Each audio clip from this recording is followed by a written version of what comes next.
ಶುಭೋದಯ, ನಮಸ್ಕಾರ, welcome to Yoyo Kannada. ಬನ್ನೀಗ ನೋಡೋಣ ಈ ದಿನದ ಪ್ರಮುಖ 5 ಬ್ರೇಕಿಂಗ್ ನ್ಯೂಸ್ಗಳು.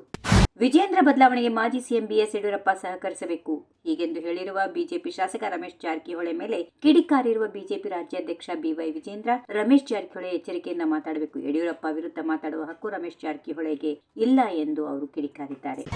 ಕೆಪಿಸಿಸಿ ಅಧ್ಯಕ್ಷರ ಬದಲಾವಣೆಗೆ ಆಗ್ರಹಿಸುತ್ತಾ ನಿನ್ನೆ ಮಾಧ್ಯಮಗಳ ಜೊತೆ ಮಾತನಾಡಿದ್ದ ಸಚಿವ ಸತೀಶ್ ಜಾರಕಿಹೊಳಿ ಇವರ ವಿರುದ್ಧ ಡಿಸಿಎಂ ಡಿಕೆ ಶಿವಕುಮಾರ್ ಅಸಮಾಧಾನ ವ್ಯಕ್ತಪಡಿಸಿದ್ದಾರೆ. ಈ ಕುರಿತು ಮಾತಾಡಿದ ಡಿಸಿಎಂ ಡಿಕೆ ಶಿವಕುಮಾರ್, ಮಾಧ್ಯಮದ ಮೂಲಕ ಪಕ್ಷದಲ್ಲಿ ಹುದ್ದೆ ಕೇಳ್ತಾರಾ? ಸ್ಥಾನ ಸಿಗಬೇಕು ಅಂದ್ರೆ ಮೀಡಿಯಾದಲ್ಲಿ ಕೊಡ್ತಾರಾ?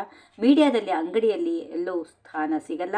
ನಮ್ಮ ಕೆಲಸ ಗುರುತಿಸಿ ಹುದ್ದೆ ಕೊಡುತ್ತಾರೆ. ಕೆಲಸ ಮಾಡುವ ಆಧಾರದ ಮೇಲೆ ಸ್ಥಾನ ನಿರ್ಧಾರವಾಗುತ್ತದೆ ಎಂದು ಟಾಂಗ್ ಕೊಟ್ಟರು.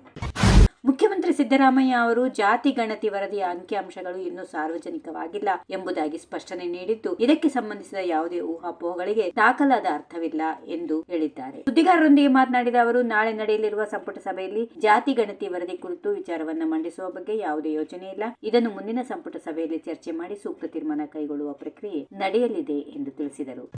ಜಾತಿ ಗಣತಿ ವರದಿಯನ್ನು ಇಟ್ಟುಕೊಂಡು ಒಕ್ಕಲಿಗ ಲಿಂಗಾಯತರನ್ನ ಕೆಳಮಟ್ಟಕ್ಕೆ ಇಳಿಸಲು ಮುಖ್ಯಮಂತ್ರಿ ಸಿದ್ದರಾಮಯ್ಯ ಹೊರಟಿದ್ದಾರೆ ಎಂದು ಕೇಂದ್ರ ಕೈಗಾರಿಕಾ ಸಚಿವರಾದ ಎಚ್ ಡಿ ಕುಮಾರಸ್ವಾಮಿ ಆಕ್ರೋಶ ವ್ಯಕ್ತಪಡಿಸಿದ್ದಾರೆ. ಇದು ಕೇವಲ 2 ಸಮುದಾಯಗಳ ಪ್ರಶ್ನೆಯಲ್ಲ. ಇಷ್ಟು ದಿನ ಅಧಿಕಾರದಲ್ಲಿದ್ದ ಸಿದ್ದರಾಮಯ್ಯ ಅವರು ಶೋಷಿತ ಸಮುದಾಯಗಳಿಗೆ ಏನ್ ಮಾಡಿದ್ದಾರೆ ಎನ್ನುವುದನ್ನು ಹೇಳಬೇಕು. ಯಾವ ಜಾತಿಯಲ್ಲಿ ಎಷ್ಟು ಜನ ಇದ್ದಾರೆ ಎನ್ನುವುದಕ್ಕಿಂತ ಎಷ್ಟು ಜನ ಬಡವರಿದ್ದಾರೆ ಎಂಬುದನ್ನು ಗಮನಿಸಬೇಕು. ಇಷ್ಟು ದಿನ ಸರ್ಕಾರದ ಸೌಲಭ್ಯಗಳು ಯಾರಿಗೆ ಸಿಕ್ಕಿವೆ, ಯಾರಿಗೆ ಸಿಕ್ಕಿಲ್ಲ ಎಂಬುದರ ಮೇಲೆ ಸರ್ಕಾರ ಬೆಳಕು ಚೆಲ್ಲಬೇಕೆಂದು ಆಗ್ರಹಿಸಿದರು.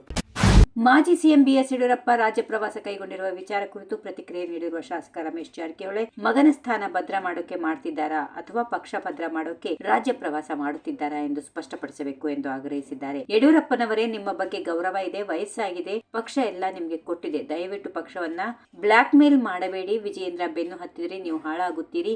ಮಗನಾಗಿ ನೋಡಬೇಡಿ. ಫೇಲ್ ಆದ ಅಧ್ಯಕ್ಷ ಅಂತ ನೋಡಿ ಬಿಜೆಪಿಗೆ ಹೊಸ ರಾಜ್ಯಾಧ್ಯಕ್ಷರ ನೇಮಕಕ್ಕೆ ಸಹಕಾರ ಕೊಡಿ ಎಂದರು. ಈ ವಿಡಿಯೋ ನಿಮಗೆ ಇಷ್ಟವಾದಲ್ಲಿ ಲೈಕ್ ಮಾಡಿ, ಶೇರ್ ಮಾಡಿ, ಸಬ್ಸ್ಕ್ರೈಬ್ ಮಾಡಿ.